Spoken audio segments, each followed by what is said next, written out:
오늘 함께 나눌 말씀은 창세기입니다. 오늘 함께 나눌 말씀 창세기 4장 1절에서 5절 말씀. 창세기 4장 1절에서 5절 말씀입니다.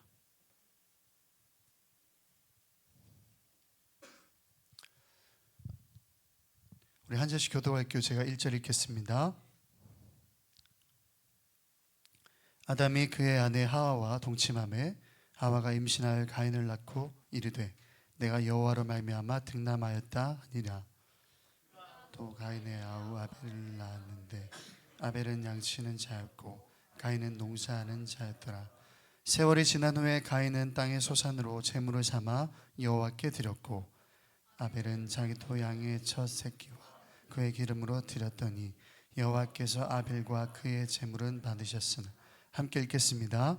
가인과 그의 제물은 받지 아니하신지라. 가인이 몹시 분하여 안색이 변하니. 아멘. 우리 찬양을 받으신 하나님께 영광의 박수를 올려드립시다. 할렐루야. 여러분, 오늘 본문 창세기 4장에는 오늘 읽었던 본문 이후에 보면 안타까운 가문이 등장합니다. 안타까운 가문이에요. 복을 받은 가문이 아니라. 여러분, 큐티하시는 우리 리더들은 잘 알겠지만 가인의 자손의 계보입니다. 가인의 자손. 가인이 아벨을 죽였습니다. 가인이 아벨을 죽임으로써 인류 최초의 살인자가 되었습니다. 그리고 이 사람은 어떻게 되냐면 이 결과로 이 죄를 저지른 이 죄에 대한 형벌에 대해서 굉장한 두려움을 갖는 사람이 되었습니다. 창세기 4장 13절에요. 여러분 성경책 있으신 분들 읽어보시면 아시겠지만 박윤선 목사님이라고 하는 우리 신학의 선배가 있어요. 우리에게 굉장히 신학적인 굉장한 가르침을 주신 교수님이시기도 하고 목사님이신데, 그분이 쓴 주석에 창세기 4장 10절에서 가인의 이렇게 외치는 외침을 뭐라고 설명하냐면 내 벌이 지기가 너무 무거우니다 이렇게 이야기하고 있거든요. 지금 창세기에서 하나님, 내 벌 지기가 너무 무겁습니다. 근데 이 말은요, 회개하지 않은 증거라는 거예요. 회개하지 않은 증거.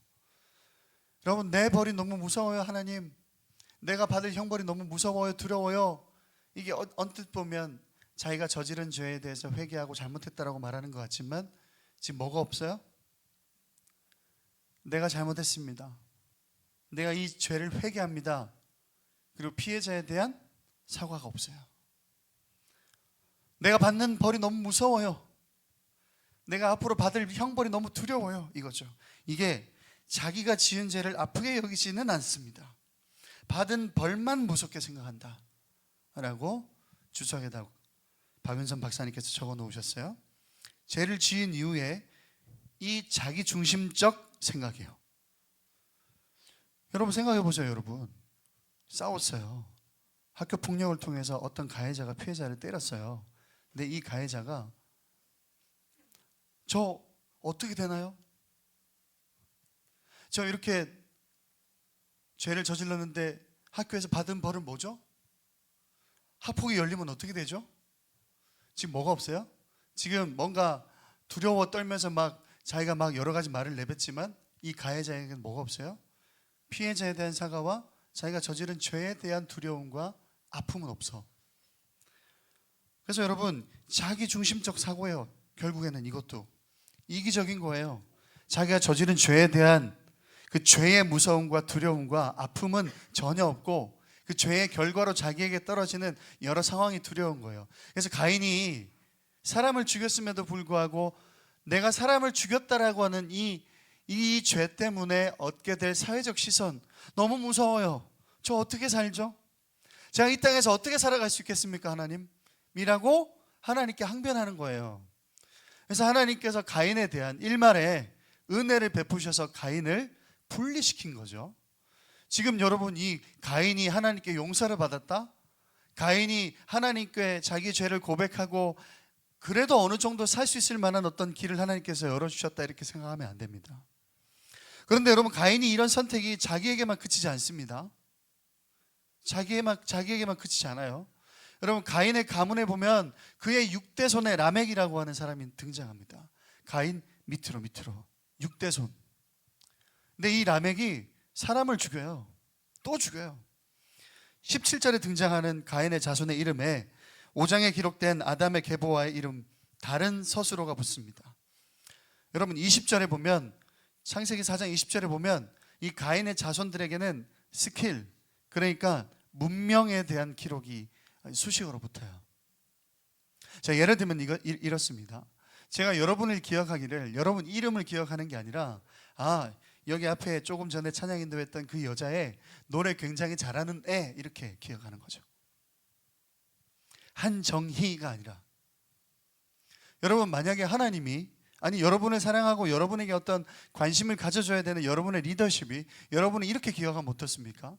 아니 여러분 친구가 여러분을 이렇게 기억하면 어때요? 이 친구는 밥 잘 사주는 애. 이 친구는 내가 고민이 있거나 내가 필요할 때 연락하면 바로 만나주는 애. 여러분 우리 주변에 내가 필요할 때 그렇게 자기에게다가 끌어다가, 사람을 이렇게 표현하면 안 되지만 사용하고 필요 없을 때 버리는, 사이코패스보다 더 무서운 소시오패스, 이런 사람들이 주변에 사실은 많이 있습니다. 여러분, 그런데 지금 가인의 자손에 대한 기록이 이렇습니다. 17절부터 20절 보면 야발이라는 사람이에요. 이 야발은 가축을 치는 자의 조상이고, 이렇게 적혀 있습니다. 그리고 유발, 수금과 퉁소를 잡는 모든 자의 조상이며, 또 두발가인이라는 사람이 나옵니다. 구리와 새로 여러 가지 기구를 만드는 자로 기록되어 있습니다. 자, 이 서술이요, 이 수식어가 역사나 과학책이었으면 이런 문명의 최초입니다 라고 기록했겠죠. 대단한 자랑거리입니다. 그러니까 구리나 쇠로 지금 무언가를, 여러 가지 기구를 만드는 자, 이거는 지금 청동기 문화와 철기 문화의 대표이잖아요. 그럼 두발가인이라고, 이 사람은 역사적으로, 그죠? 문명학적으로 인류의 최초의 어떤 기술을 습득한 가문이잖아요. 자랑스러운 이름이잖아요. 그러나 여러분, 이 성경책은 이런 문명의 어떤 최초, 잘하는 것을 기록한 것이 아니라 하나님 편에 섰는지 하나님 편에 서지 않았는지에 대한 기록이에요. 여기 지금 가인의 후손들은요, 하나님 편에 서지 않고 하나님 없는 문명을 만들어내는 사람이란 말입니다. 그러니까 성경책에 기록된 이 무신론 문명, 하나님을 믿지 않는 자들의 문명이에요. 그렇게 결국에는 6대까지 내려오다가 라멕에 가서는 결국에는 그 집안에 하나님 없이 살았던 그 문명, 그 문화 속에서 길러진 사람이라는 겁니다. 살인자요. 그런데 이 라멕이 뭐라 그럽니까? 자기 6대 조상 할아버지 가인처럼 살인에 대해서 말도 안 되는 이야기를 해요. 살인의 이유를 뭐라고 하냐면요, 나의 상처로 말미암아, 나의 상함으로 말미암아 소년을 죽였다 그럽니다. 이게 살인의 이유가 됩니까? 근데 여러분 기시감이 들죠? 나의 상처로 말미암아, 나의 상함으로 말미암아 소년을 죽였다. 여러분 1, 2년 얼마 되지 않은 묻지마 살인을 통해서 한 여성을 비참하게 죽인, 그냥 거리의 무법자, 칼을 들고 불을 지르고 방화하고, 그 사람 뭐라 그래요? 나의 분함을 이 사회에 알리고 싶었다. 그게 어떻게 살인의 이유가 됩니까? 라멕도요, 뭐라 그러냐면 자신의 받을 벌의 무게를 두려워해요. 가인을 위하여는 벌이 7배일진데 라멕을 위하여는 벌이 77배이로다 라고 지금 한탄하고 있어요. 지금 이 말은 무슨 말이냐면, 자기 조상 가인이 사람을 죽였고 하나님의 벌을 받은 사람이라는 걸 알고 있어요. 그 뭐라 그러냐면, 내가 나의 상처와 나의 상함으로 말미암아 소년을 죽였는데 나 너무 무섭다, 두렵다 이거예요. 내 할아버지 가인을 위해서는 하나님께서 벌을 7배나 내리셨으면 지금 나에게는 77배의 벌이 임할 거라는 거예요. 두렵다라는 거예요. 무섭다라는 거예요. 근데 여기에도 뭐가 없어요? 내가 그 소년에 대한, 그 소년을 죽임으로 인한, 그 소년의 어떤 피해로 인한 그 주변의 가족들이나 주변에 상처받았을 사람들이나 그리고 자기가 저지른 이 죄의 무게와 아픔과 이 죄책은 없어요. 자기가 잘못했다라는 말은 없어요.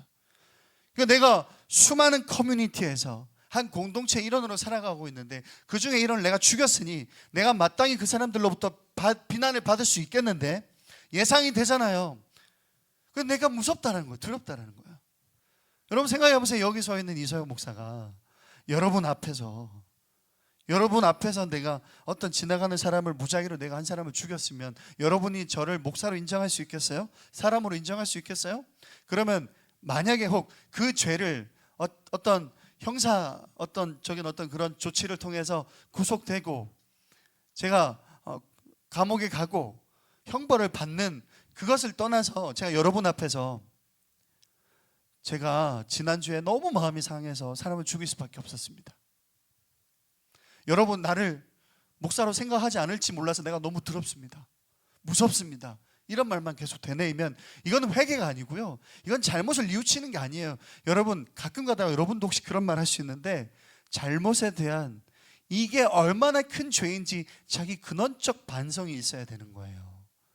내가 저지를 수밖에 없었다가 아니고 나의 죄성으로 말미암아 이건 진짜 내가 저지르면 안 되는 추악한 죄입니다. 잘못했습니다. 이래야 되는 거예요. 근데 여러분 라멕도 그렇고 가인도 그렇고 두려워하기만 하거든요. 자기에게 벌 주시는 하나님, 내가 이 지금 공동체에서 살아가야 되는데 이 사회에서 버림받을까마 하는 그런 두려움밖에 없습니다. 여러분 성경에는 두 가지 두려움이 있습니다. 지금 방금 라멕과 가인처럼 두려워하는 거예요. 하나님께서 이스라엘 백성들에게 출애굽하셔가지고 십계명을 하나님께서 주시거든요.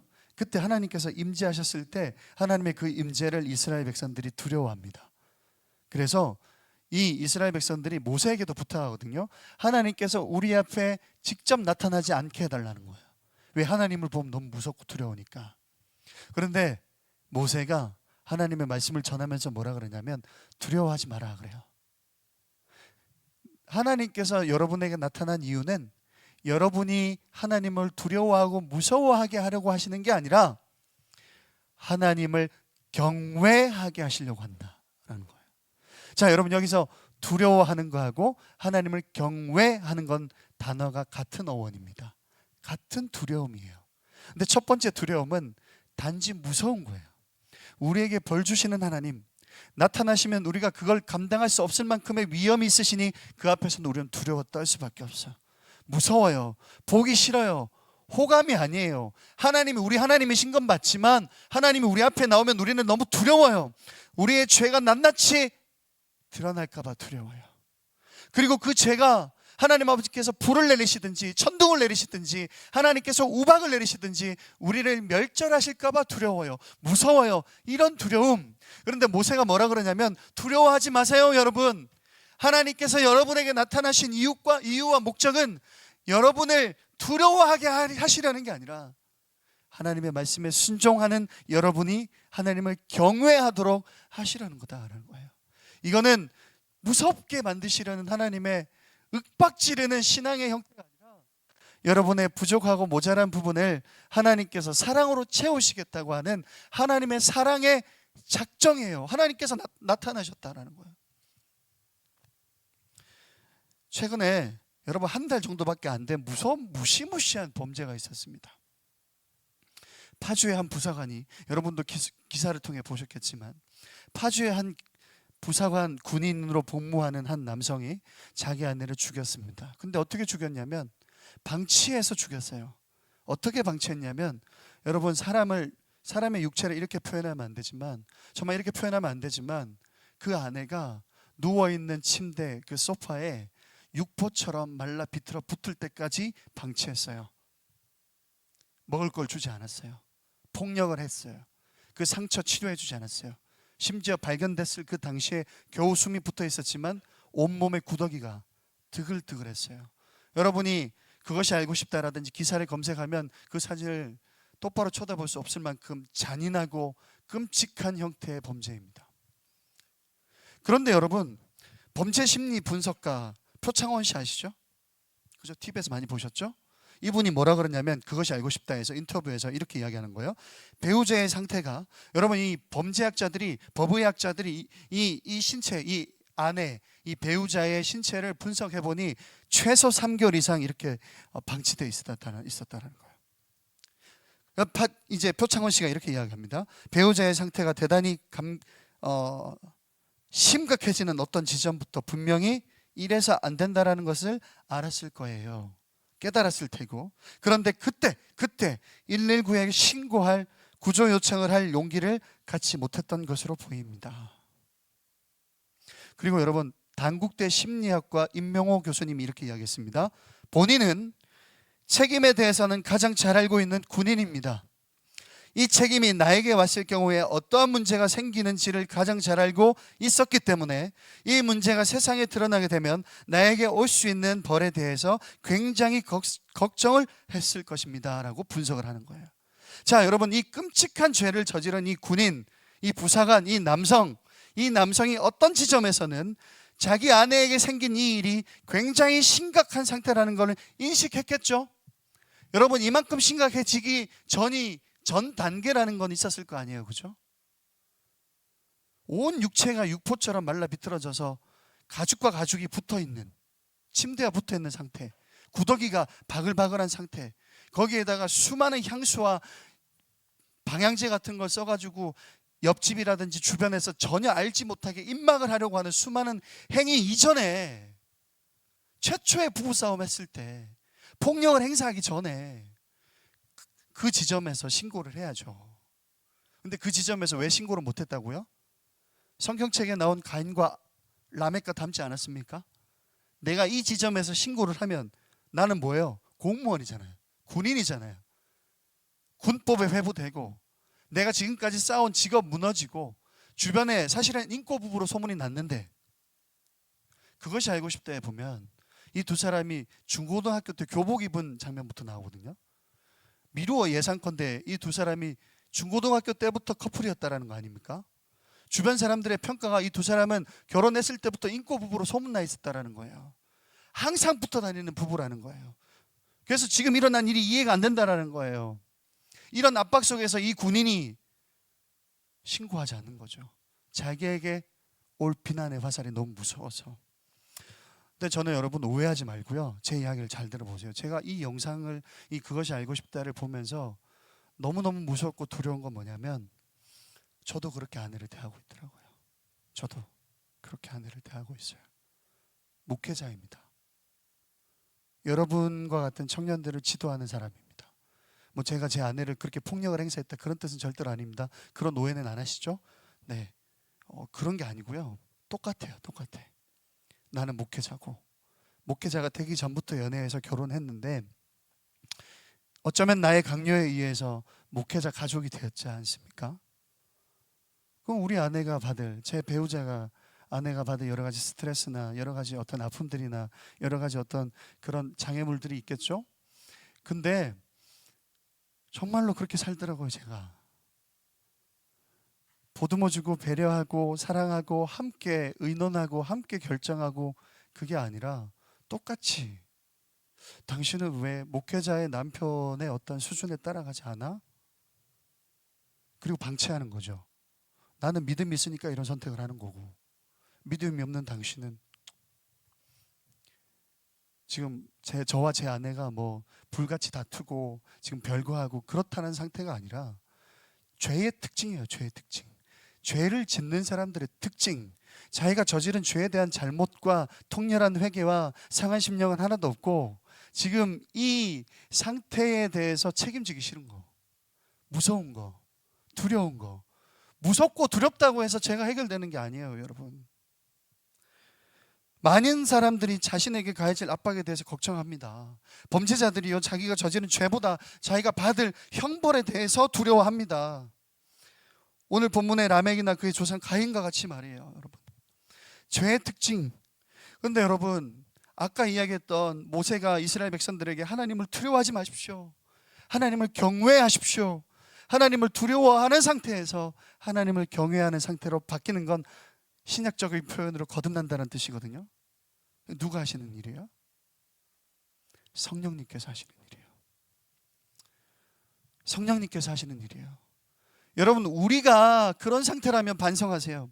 그런데 여러분, 우리가 하나님이 무섭고 두렵고 하나님 아버지께서 나에게 주시는 형벌에 대해서 무섭고 두렵고 내가 세상 사람들 앞에서 어떻게 보여질까 두렵고 이런 데만 지금 신경 쓰고 있는 죄인이라면, 하나님이 단지 무서운 존재로만 여겨진다면, 하나님, 여러분, 우리가 인식하는 하나님 어때요? 그냥 우리가 실제적으로 우리 한번 이야기해 볼까요? 하나님은 우리에게 줄기차게 매주 예배 드리라고 하지 않습니까? 그거를 우리 부모님 입술을 빌려서 너 왜 예배 안 가? 너 왜 공예배 안 지켜? 너 왜 주의 성수 안 해? 너 왜 11주 안 해? 이런 말로 우리에게 무언가를 해야 되는 것만 쏟아내시는 하나님으로 생각하세요? 그래서 하나님이 두려우세요, 여러분? 11주 하지 않으면 형벌을 받는다니까 두렵지 않습니까? 여러분, 그 두려움이 경외로 바뀌어야 돼요. 경외로. 이거 누가 하시는 일이에요? 성령께서 하시는 일이에요. 그래서 우리는 성령님을 찾아야 돼요. 여러분, 우리의 죄성이라고 하는 게 이렇게 추악합니다. 여러분이 저지른 죄에 대해서 사람들 앞에 드러내놓고 잘못했다라고 말하는 거, 이거 굉장히 어려운 일이에요. 그런데 사람들 앞에 드러내놓고 잘못했다 말하는 이 어려운 일을 두려워하기보다 하나님을 경외해 하십시오. 하나님은 사랑으로 허다한 죄를 덮으십니다. 우리가 할 수 없기에. 자, 근데 오늘 이 말씀 준비하면서 제가 이런 경험을 했습니다. 제가 제 경험을 여러분에게 자주 말씀드리는데, 지난주, 그러니까 지난 화요일 말고 그 전에 화요일입니다. 화요일날, 그러니까 월요일날 집에서 쉬고 있는데 한 장로님이 저에게 갑자기 연락이 오셨어요. 우리 교회 장로님이 아니고 이전에 사역했던 교회 장로님이, 선임 장로님이 전화 오셨어요. 갑자기 전화 오니까 전 당황스럽죠. 지금 이제 교회를 옮겨왔고 한 달이 지났는데 전화가 내가 뭐 잘못했나? 근데 그 장로님이, 목사님 큰일 났습니다. 장로님 왜요? 무슨 일 있습니까? 이게 마음속이 막 콩닥콩닥. 장로님께서 하시는 말씀이 뭐냐면, 지난주 주일날 대예배 때 담임 목사님께서 자기를 청년부 부장으로 갑자기 세우셨다는 거예요. 그래서 갑자기 부담이 돼가지고 4년 동안 제자교회 청년부를 담당했던 저에게 전화가 온 거예요. 그래서 그 다음날 화요일날 새벽 예배를 마치고 제가 이제 차량 운행 진접으로 해드리고 제자교회를 갔습니다. 그래서 새벽에 6시 반에 장로님과 저랑 미팅을 했습니다. 근데 대화 내용이 중요한 게 아니고 장로님이 쭉 저랑 이런저런 이야기를 하다가 장로님께서 제 이야기를 듣더니 이런 질문을 하시는 거예요. 목사님, 4년 동안 우리 교회에서 고생했는데 목사님, 총평을 하자면 어떠세요? 장로님께 제가 솔직히 말씀드렸어요. 장로님, 저 너무너무 힘들었고 진짜 아팠고 혼자 서 있기도 힘들 정도로 두렵고 떨린 적이 너무 많았습니다. 막 저도 이렇게 막 4년 동안의 여러 가지 고생들을 생각하니까 막 눈물이 나더라고요. 근데 제가 뭐라 그랬냐면, 장로님, 그런데 약간 미친 것처럼 들릴지 모르겠지만 너무 재밌고 즐거웠어요. 4년 동안 사역했던 그 청년 사역이 너무 재밌고 즐거웠어요 라고 말을 했어요. 그런데 장로님이 갑자기 눈물을 글썽이시면서 저에게 한 영상을 보여주는데, 이 영상의 한 여성이 수백 명의 중고등학생 앞에서 노래를 부르는 장면인데요. 장로님이 영상이 뭐예요? 이렇게 여쭤보니까 장로님께서 이렇게 말씀하십니다. 설명하십니다. 여러분, 저기 노원구에 가면은 불암산 밑에 영신여고라고 있습니다. 근데 영신여고 화학 선생님인데, 이 선생님이 자기가 1년 동안 맡았던 고3 친구들 앞에서 머라이어 캐리 크리스마스 송 있죠? 그거를 부르시면서 춤을 추시는 영상이에요. 근데 그 영상을 보여주면서 노래를 굉장히 잘하시더라고요. 그리고 애들이 자지러지게 좋아해요. 자기 담임 선생님이 자기들이 이제 방학하고 졸업하니까 마지막으로 춤을 추면서 뒤에 영상으로, 얘들아 1년 동안 너무너무 고마워서 즐거워서 행복했어. 그리 영상 보여주면서, 제가 잘 아는 지인의 딸인데요, 이분이 이 영상을 끝으로 이제 음반을 내고 CCM 사역자로 사역의 길을 간다고 합니다. 근데 이제 교사를 하면서 1년 동안 너무 고3 선생님 하면서 너무 힘들었는데, 이 여자 화학 선생님이, 담임 선생님이 뭐라고 이야기하냐면, 1년 동안 죽고 싶을 정도로 힘들 때가 많았지만, 근데 죽고 싶을 정도로 힘든 만큼 극상으로 너무너무 재밌었다는 거예요. 1년 동안.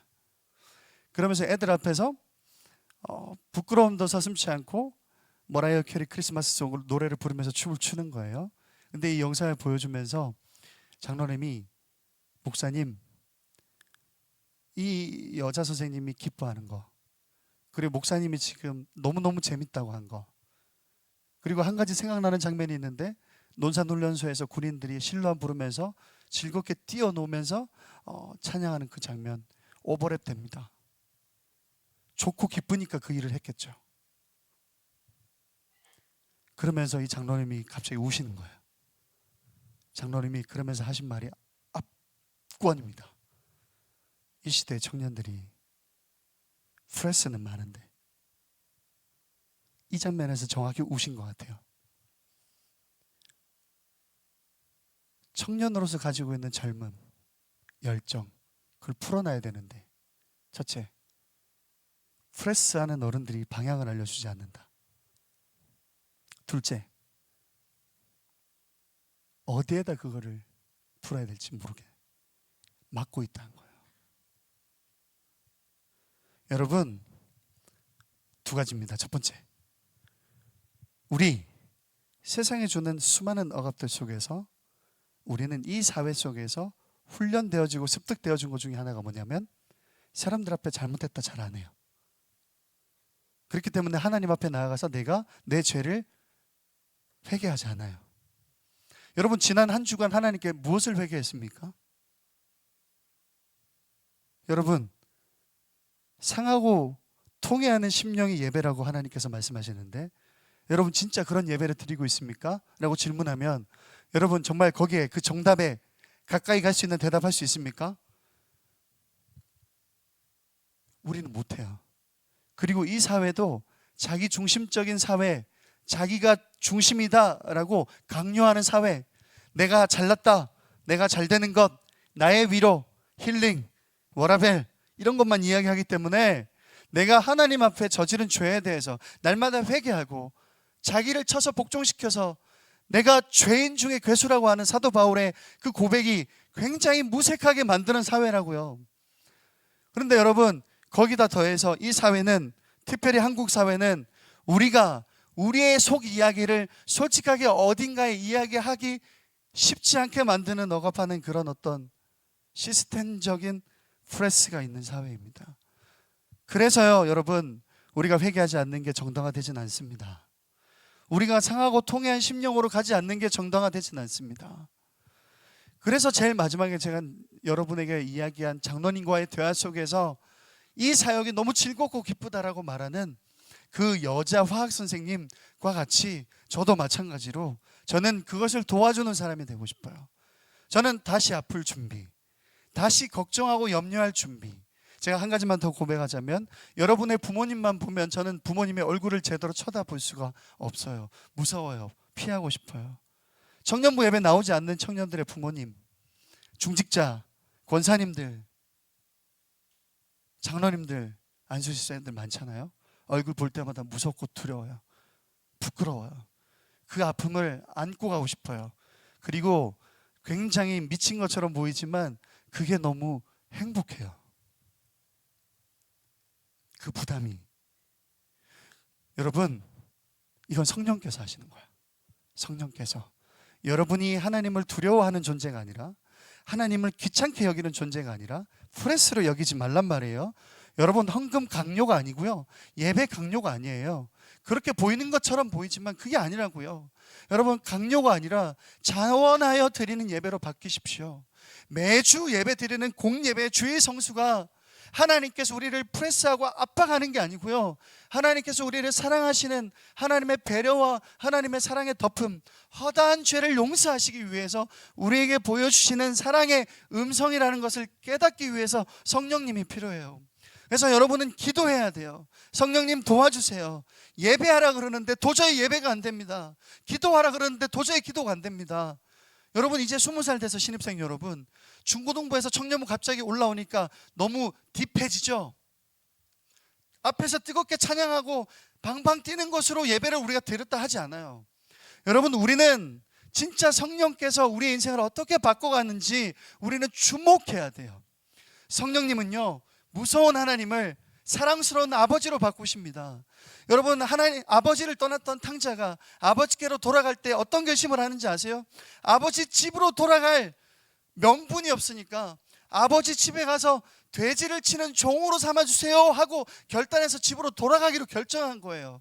그 아버지는 그 아들이 돌아오자마자, 그래, 너 우리 집에 돌아왔으니 너가 저지른 죄가 있으니 그 죄에 대한 형벌로 한 3년간은 돼지를 치고 한 10년 정도는 나무를 해오고 그리고 10년 정도는 주방에서 봉사하면 그때 내가 너를 아들로 삼아주겠다고 한 게 아니에요. 그저 그 아들이 돌아오기만을 기다렸다가, 동구 밖에서 기다렸다가 아들이 보이니 뛰어가서 안아줬단 말이에요. 여러분, 성령님은 범죄한 우리가 하나님 아버지를 아버지라고 부를 수 있도록 바꿔주시는 분이에요. 그래서 여러분에게 프레스가 아니고 이렇게 여러분을 위해서 상처가 있지만 기쁘게 사명을 감당하기 위해 결단하는 제가 여러분에게 몇 가지 결단의 조항들을 드립니다. 첫째, 2시 10분 전에 좀 들어오세요. 1시 10분 전에요. 고마워요. 지적 감사합니다. 잘못했습니다. 여러분, 찬양팀이 찬양해가지고 1시 16분 됐는데 그때 들어오면 어떡해요? 자, 여러분을 호되게 혼내는 어떤 그런 무서운 어떤 말로 여기지 말고요. 둘째. 우리 늘푸른 진공교회 공예배를 사랑하십시오. 제가 보니까 1, 2, 3부 오전 예배에 아무도 없어. 청년들이 아무도 없어. 여러분, 이건 진짜입니다. 대한민국에 이런 교회는 처음이에요. 처음. 이 두 가지. 여러분, 우리 늘푸른 진공교회, 그럼 계속 잔소리가 되는데, 자, 성령님 도와주세요. 사랑의 마음으로 여러분에게 권면합니다. 여러분, 저는 자신 있게 여러분에게 말할 수 있습니다. 여러분이 공예배를 회복하면, 그리고 내가 속한 부서의 예배를 사랑하면 여러분 모든 걱정이 떠나가요. 하나님이 우리 아버지신데 지금도 아멘은 부장님만 하시잖아요. 여러분, 제가 이렇게 강요하는 것처럼 보이세요? 아니에요. 하나님께서 여러분의 헌금을 더 걷고자 이 늘푸른 진공교회 대예배 인원이 좀 더 많아져서, 그래도 지금 300명 400명 각 예배씩 예배 드리고 있는데 거기 청년들도 좀 왔으면 좋겠다, 하나님께서 그걸 보고 싶어서 그러시는 게 아니에요. 하나님께서 여러분에게 허락한 사랑에 여러분의 허다한 죄를 덮기 위한 성령께서 충만하게 여러분 인생을 이끌어 가겠다고 하는 하나님의 섭리입니다. 하나님의 섭리. 여러분, 그래서 여러분에게 실제적인 실천 사항으로 다짐하지 않았습니까? 1월 25일 주일날 제가 최선을 다해서 여러분의 이름을 외우고 관심을 가지고 여러분이 어떤 사람인지 알아보려고 노력을 한 후에 25일날 만약에 여러분의 이름을 한 자라도 틀리면 뭐 생명 3개 하자고 하트 3개 줘가지고 한 번 틀리면 없어지고 그러지 않고 진짜로 머리를 삭발하겠습니다. 우리 찬양팀 앞으로 나옵시다. 여러분, 이 찬양의 첫 가사, 2절 들어가는 첫 가사, 하나님이 찾으시는 예배는 상하고 통회하는 나의 심령. 우리 큰 소리로 따라합시다. 성령님, 우리 입술로 큰 소리로 선포합시다. 성령님, 도와주세요. 무섭고 두렵고 떨리는 신앙 체계가 아니라, 프레스가 아니라, 억압이 아니라, 하나님께서 우리를 만나시겠다고 하는 하나님의 요청, 하나님께서 우리를 사랑하시겠다고 하는 하나님의 요청, 거기에 중심에 성령님의 역사하심이 있습니다. 성령님 도와주세요. 성령님 역사하여 주시옵소서. 성령님 상한 나의 심령을 하나님의 사랑으로 메워 주시옵소서 라고 선포합시다. 할렐루야.